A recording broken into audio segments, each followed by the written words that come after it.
por esta razón el consumo de frutas, vegetales y hortalizas de tu localidad tiene un impacto nulo al medio ambiente.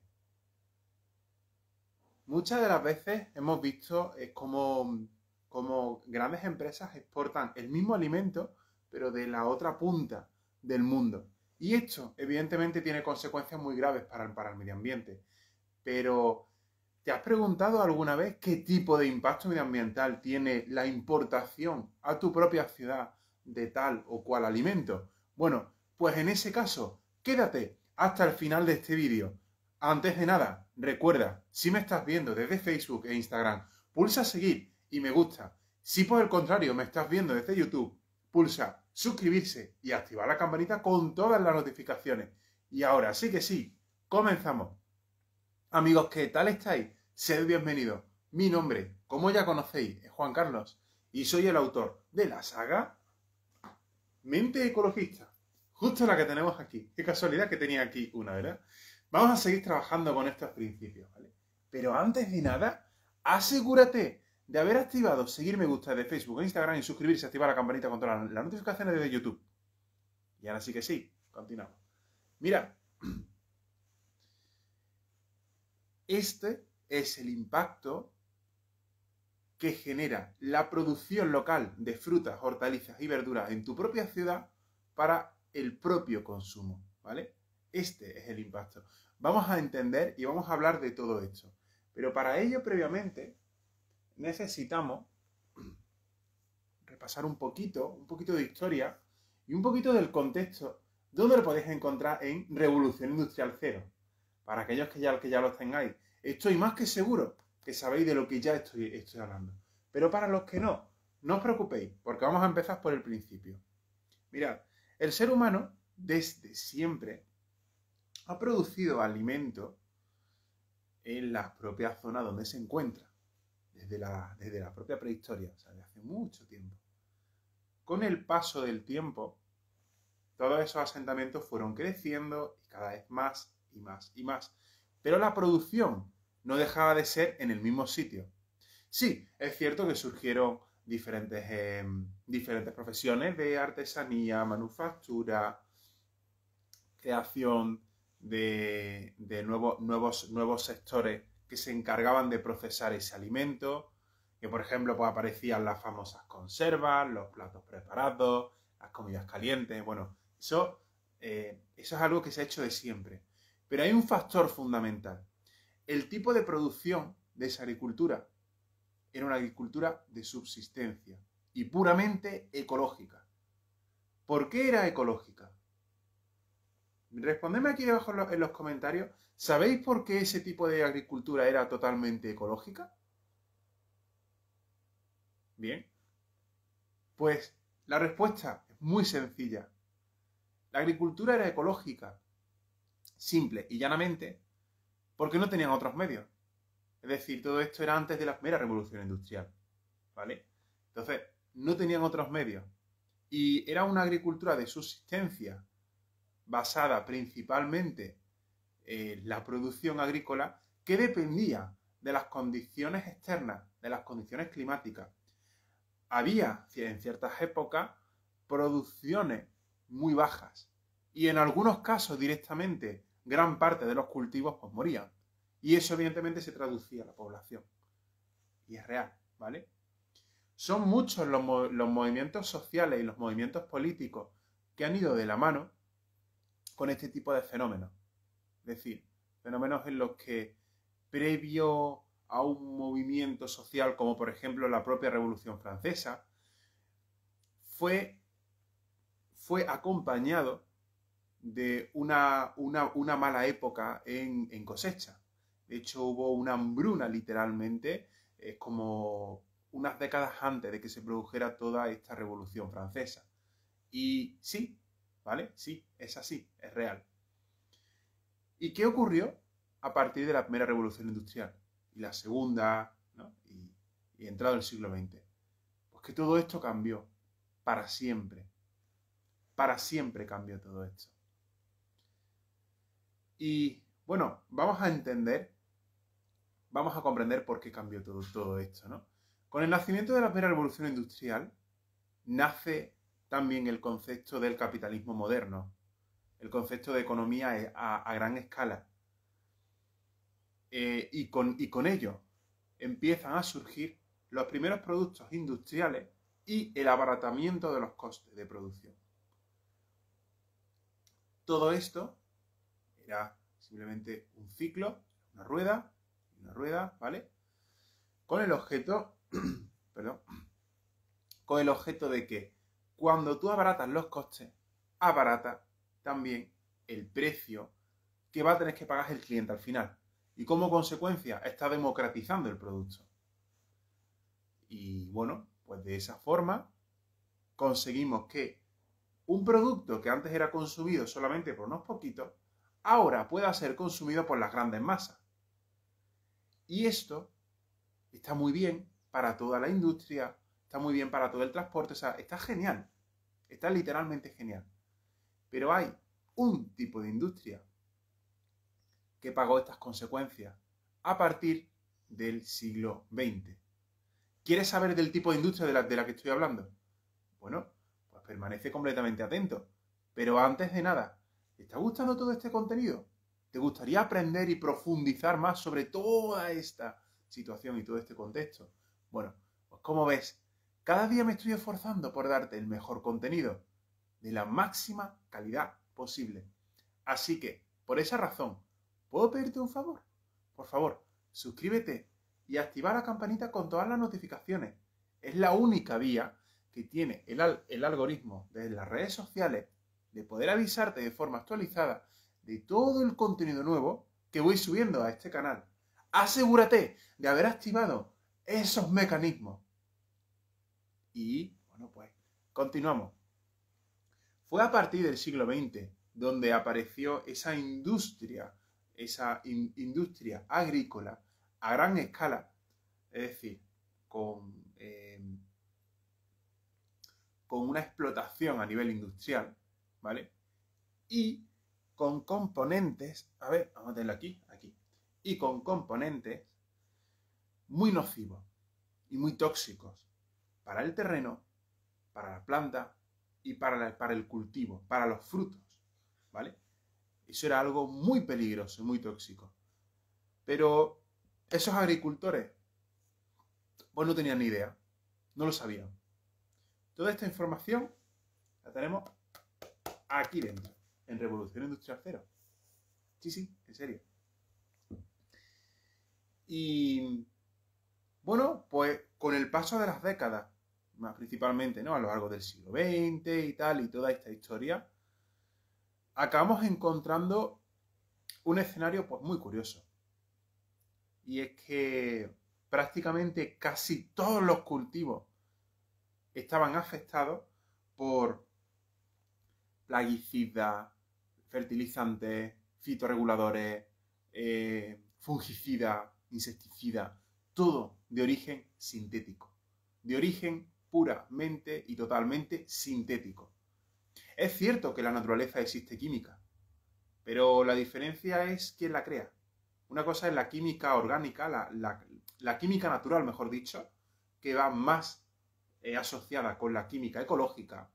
Y otra cosa es la química artificial, creada por el ser humano.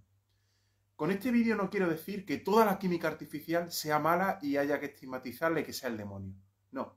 Simplemente quiero decir que depende de qué uso, depende del uso que le demos, estamos beneficiando o perjudicando. Ponemos un ejemplo. Una fibra de nylon es muy útil para fabricar pantalones, por ejemplo, pantalones de hacer deporte, en masa, muy baratos. Entonces, para vestirse, para fabricar pues una tela, ¿vale?, un tejido, una fibra con la que nos podamos proteger, nos podamos vestir, para toda la población, que sea un coste barato, asequible y que se produzca mucho en masa. Oye, genial. Pero si utilizamos ese mismo componente químico para alimentar una planta que va a acabar en nuestro cuerpo como forma de nutrirnos, ahí ya realmente tenemos un problema. Ese sería el primer problema. Y el segundo problema que esto es algo muy importante, pero que prácticamente pues, muy pocas personas tienen en cuenta. El, perdón, el hecho de que transportar ese alimento también tiene efectos sobre el propio alimento. Ponemos un ejemplo. Supongamos, por ejemplo, que una ciudad produce cítricos, naranjas, mandarinas, limones, ¿vale? Y esa ciudad produce cítricos para abastecer a esa propia ciudad. Ahora vamos a suponer, ¿vale? Nos vamos, por ejemplo, a 10.000 kilómetros de distancia a otra ciudad que está a 10.000 kilómetros, produce naranjas, produce limones, produce mandarinas, ¿vale? Produce cítricos. Y esa ciudad decide producir esos alimentos para importarla a nuestra ciudad o a la primera ciudad, que está a 10.000 kilómetros de distancia. ¿Qué va a ocurrir ahí? Bueno, pues ahí vamos a tener varios procesos que van a afectar al alimento y después a nosotros. En primer lugar, cuando nosotros recolectamos un fruto, o una hortaliza, una verdura, de una ciudad que está a 10.000 kilómetros de distancia, traerla a nuestra ciudad tiene un coste. Ese coste va asociado al transporte, que si el transporte es un motor de combustión, va a contaminar la atmósfera y va a contaminar el medio ambiente. Si además es un producto que caduca, porque está, pues, por ejemplo, ¿no? recién recolectado del árbol o recién recolectado del suelo o del arbusto, bueno, de lo que fuera y tal, ¿vale? Ese producto va a tener un tiempo, vamos a decir, de madurez, que pasado ese tiempo, pues ese alimento va a estar muy mal, por no decir otra cosa, ¿vale? Ese alimento va a estar, pues, bastante mal. Si necesitamos hacer llegar esos productos desde 10.000 kilómetros de distancia hasta la ciudad inicial, si lo hacemos de forma natural, cuando el producto llega a nuestra ciudad, ese producto está podrido, literalmente. Ese producto está para tirarlo literalmente a la basura.